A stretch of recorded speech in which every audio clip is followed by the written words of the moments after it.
कबूतर ने बताया कि स्त्री की यह एक पीछे की चीज हर मर्द को जरूर लेना चाहिए। और कबूतर ने यह भी बताया कि कौन सी स्त्री के हाथ का भोजन नहीं करना चाहिए, कौन सा अन्न नहीं खाना चाहिए। मित्रों, एक वृक्ष की डाल पर दो पक्षी बैठे हुए थे। उनमें एक कौवा था और एक कबूतर। दोनों के बीच अक्सर धर्म चर्चा होती रहती थी। कबूतर शाकाहारी पक्षी था और कौवा मांसाहारी। दोनों की बुद्धि में कहीं से कहीं तक समानता नहीं थी। वे अक्सर अपनी अपनी कहानियां सुनाकर तर्क दिया करते थे। एक दिन कबूतर ने कौवा से पूछा, मित्र, तुम जानते हो लोग तुमसे नफरत क्यों करते हैं, तुमसे घृणा क्यों करते हैं? क्योंकि तुम्हारा खान पान ठीक नहीं है। तुम गंदा भोजन करते हो, इसीलिए तुम्हारी वाणी भी कर्कश है, तुम्हारा रंग भी काला है और इसीलिए तुम्हें कोई इज्जत नहीं देता। कौवा बोला, नहीं मित्र, खाने से कोई फर्क नहीं पड़ता। संसार में सब कुछ खाने के लिए ही तो होता है। तब कबूतर कहता है, हे मित्र, इस संबंध में मैं तुम्हें एक कहानी सुनाता हूं। ध्यान देकर सुनना कि खान पान से मनुष्य किस तरह निंदा और नफरत का पात्र बन जाता है। तब कबूतर कौवा को एक कहानी सुनाता है। हे कौवा मित्र, प्राचीन समय की बात है। एक प्रसिद्ध नगरी कंचनपुरी में राजा कमल भोज राज करते थे। कमल भोज बड़े ही प्रसिद्ध राजा थे, बड़े धर्मात्मा नरेश थे। एक दिन राजा कमल भोज अपने सिंहासन पर विराजमान थे। राजा कमल भोज का दरबार लगा हुआ था। उसी समय राजा के दरबार में तीन पारखी विद्वान प्रवेश करते हैं और तीनों विद्वान राजा से आकर कहने लगे कि हे महाराज, हमें आपके दरबार में नौकरी चाहिए। राजा कहने लगे कि विद्वानों, आपका मेरे दरबार में स्वागत है, परंतु मुझे ये बताइए कि आप क्या कर सकते हैं। हम आपको अपने यहां नौकरी तो देंगे, आप किस तरीके का काम करेंगे? तो पहला विद्वान कहने लगा कि महाराज, मैं स्थानों की परख करने में माहिर हूं। मैं किसी भी स्थान के बारे में बता सकता हूं कि वो स्थान हमारे रहने के योग्य हैं या नहीं है। राजा कहने लगे, ठीक है, पहले हम आपके गुण की परीक्षा करेंगे। यदि आप अपने कार्य में खरे उतरते हो, उसके बाद हम आपको नौकरी पर रख लेंगे। राजा ने अपने मंत्री से कहा, मंत्री जी, तब तक इस विद्वान को हमारे अतिथि गृह में ठहरा दो। उचित समय आने पर हम इसे बुला लेंगे। मंत्री ने उसे अतिथि गृह में ठहरा दिया।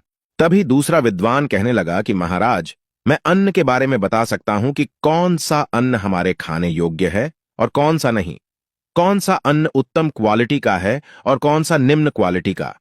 राजा ने कहा, ठीक है, तुम भी बड़े काम के व्यक्ति हो, तुम्हारी भी हम उसी तरह परीक्षा करेंगे। उसके बाद यदि आप अपने गुण में सफल सिद्ध होते हो तो हम आपको अपने यहां आजीवन नौकरी पर रख लेंगे। राजा ने उसे भी अपने अतिथि में ठहरा दिया। उसके बाद तीसरा विद्वान बोला, महाराज, मैं भोजन का पारखी हूं।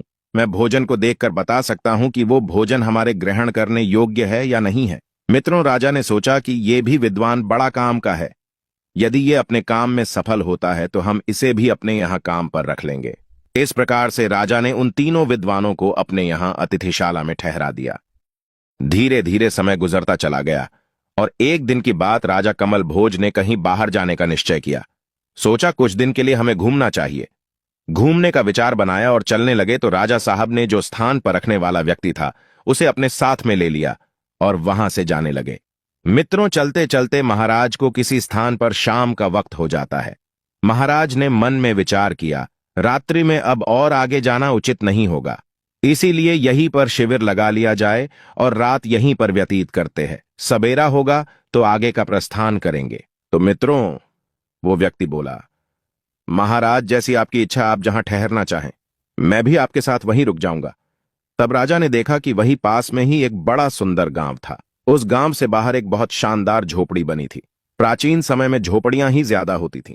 उस झोपड़ी के बाहर चार चारपाइयां बिछी थीं। राजा ने देखा कि वहां चारपाइयां तो चार बिछी हुई हैं, पर वहां किसी व्यक्ति का निवास स्थान मालूम नहीं पड़ रहा था। वहीं पास में ही एक भगवान शिव का बड़ा सा सुंदर सा मंदिर बना हुआ था। राजा ये देखकर आश्चर्य में पड़ गया कि ना तो मंदिर पर कोई पुजारी था और ना ही उन चारपाइयों पर बैठने वाला कोई व्यक्ति। फिर सोचा, चलो कोई बात नहीं, हमें क्या मतलब, इन बातों से हमें रात बितानी है। राजा ने अपने उस विद्वान से कहा कि विद्वान, आज हम इसी आश्रम पर रुकेंगे, क्योंकि गांव में अगर हम किसी के पास में रुकेंगे तो हो सकता है कि किसी के पास हमारे सोने की व्यवस्था हो या ना हो। हमें अपने ही दिमाग से निर्णय करके दूसरे की परिस्थिति को मापना चाहिए। मित्रों, ये हम सबको सीखने वाली बात है। अगर आप अपने किसी मित्र या जान पहचान वाले या रिश्तेदार के घर जाना चाहते हो तो एक बार उसके घर की स्थिति पर जरूर विचार कर लेना चाहिए। कई बार क्या होता है कि हम बिना विचार किए अपने साथ अपनी फौज पलटन को लेकर अपने किसी परिचित के घर पहुंच जाते हैं। उसके पास जो जैसा होता है उससे वो आपका स्वागत सत्कार तो करता है, पर कई बार उसे बड़ी शर्मिंदगी भी उठानी पड़ती है। इसीलिए कहीं जाने से पहले उसके घर की स्थिति को सोच समझकर ही जाना चाहिए। राजा की बात सुनकर वो व्यक्ति कहने लगा, ठीक है महाराज, जैसी आपकी इच्छा, हम यहां ठहर जाते हैं। श्रोताओं, राजा और विद्वान उस पवित्र आश्रम पर जो मंदिर था, उस मंदिर पर ठहर गए। राजा और वो पारखी विद्वान जब अपनी अपनी चारपाई पर लेट जाते हैं। जब रात कुछ गहराती है तो रात में महाराज कमल भोज को एक उद्विग्न करने वाला सपना आता है। सपने में उन्होंने देखा कि राजा कमल भोज अपनी ही माता की हत्या कर रहे हैं। ऐसा भयानक सपना देखकर राजा की नींद टूट जाती है। राजा कमल भोज चारपाई पर उठकर बैठ जाते हैं।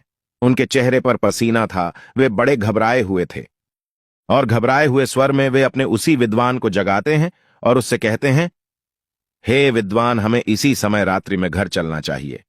हो सकता है राजमाता पर कोई बड़ा संकट हो। तो वो पारखी व्यक्ति कहने लगा, महाराज शांत हो जाइए।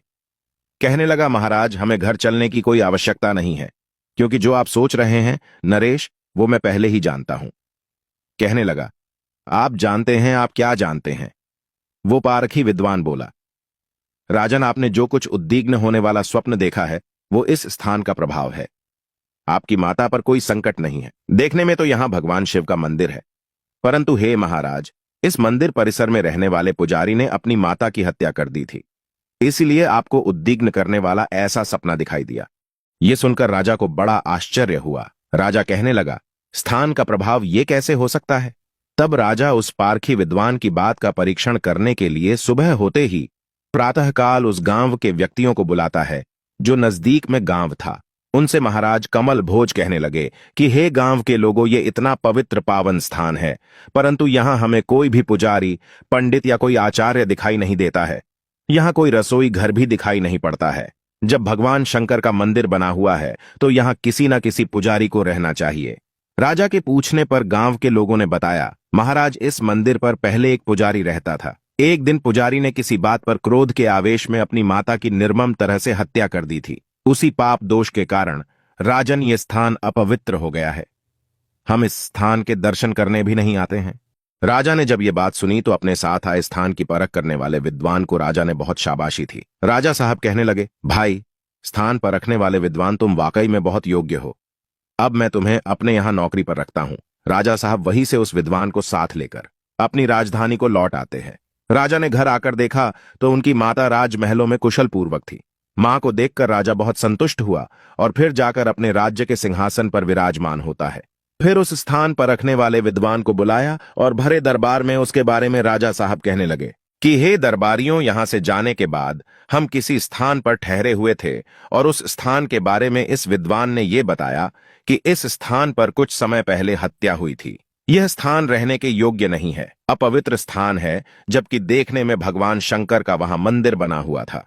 राजा ने अपने सभासदों से यह बात कही थी कि मैंने जब उसकी जांच की और पड़ोस के ग्रामीणों को बुलवाया तो उन्होंने बताया कि महाराज, इस मंदिर में रहने वाला पुजारी ऐसा क्रूर व्यक्ति था कि उसने अपनी माता की निर्मम हत्या कर दी थी। इसकी बात बिल्कुल सत्य निकली। तब राजा ने उसी विद्वान से पूछा, विद्वान, आपको यह कैसे पता चला कि वो स्थान रहने के योग्य नहीं था? तो विद्वान राजा के दरबार में कहने लगा, महाराज, कि हम जिस स्थान पर रहते हैं उसका प्रभाव उसी समय पर आरंभ हो जाता है। महाराज, आप गंगा स्नान को जाएंगे तो आपके मन में अच्छे विचार आएंगे। आप श्मशान घाट में जाएंगे तो वहां कुछ अलग विचार आएंगे। आप मंदिर पर जाएंगे तो वहां ईश्वर भक्ति के विचार आएंगे। आप किसी ऐसी जगह पर जाएंगे जहां शराब बेची जाती हो तो उस स्थान पर आपके मन में वहां का दूषित वातावरण भर जाएगा। महाराज, अगर आप युद्ध भूमि में जाएंगे तो आपके मन में रणभूमि के विचार आएंगे। हे राजन, इसलिए स्थान का बड़ा महत्व होता है। हर स्थान का अलग वातावरण होता है। वहां घटने वाली घटनाएं उस जगह को अपने में समेट लेती हैं। वहां जो भी होता है, अच्छा बुरा उस जगह पर प्रभावी हो जाता है। वहां पहुंचकर वहां का माहौल आपके अंदर के विचारों को, सोच को अपनी तरह बनाने का प्रयास करता है। जिस स्थान पर जो व्यक्ति रहता है उस पर उसी स्थान का वातावरण हावी होने लगता है। इसीलिए मनुष्यों को यह सलाह दी जाती है कि अपना आवास, अपना रैन बसेरा, अपना ठिकाना उसी स्थान को बनाना चाहिए जो स्थान पवित्र हो, जिसके चारों ओर का वातावरण साफ स्वच्छ हो, जहां रहने वाले लोग धर्मात्मा और सज्जन हो, जहां किसी तरह के व्यसनी लोग ना रहते हो, जहां किसी जीव की हिंसा ना होती हो, जहां चरित्रवान लोग रहते हो उस जगह का पुराना इतिहास भी लोगों से मालूम कर लेना चाहिए, क्योंकि आप जहां रहते हैं आप और आपके बच्चे वैसे ही बन जाते हैं। यही सत्य है। इधर वो कबूतर कहता है, हे कौआ मित्र, आगे सुनो। वो पारखी विद्वान कहने लगा, महाराज जानते हो मैंने उस जगह के बारे में किस तरह अनुमान लगाया।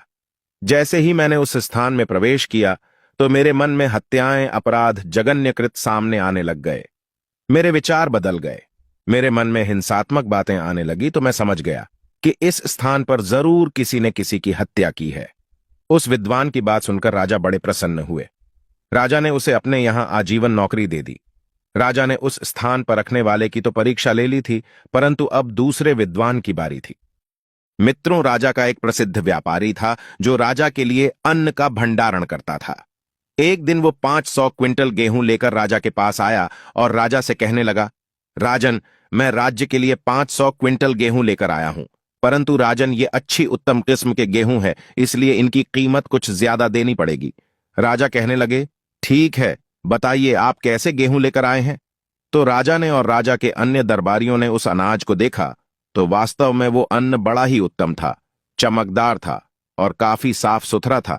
तो राजा के मंत्री कहते हैं, महाराज, बहुत अच्छा अन्न है, इसमें कोई संदेह नहीं। हम तो कहते हैं इस अन्ना का कई साल तक का भंडारण कर दिया जाए, ये खराब नहीं होगा।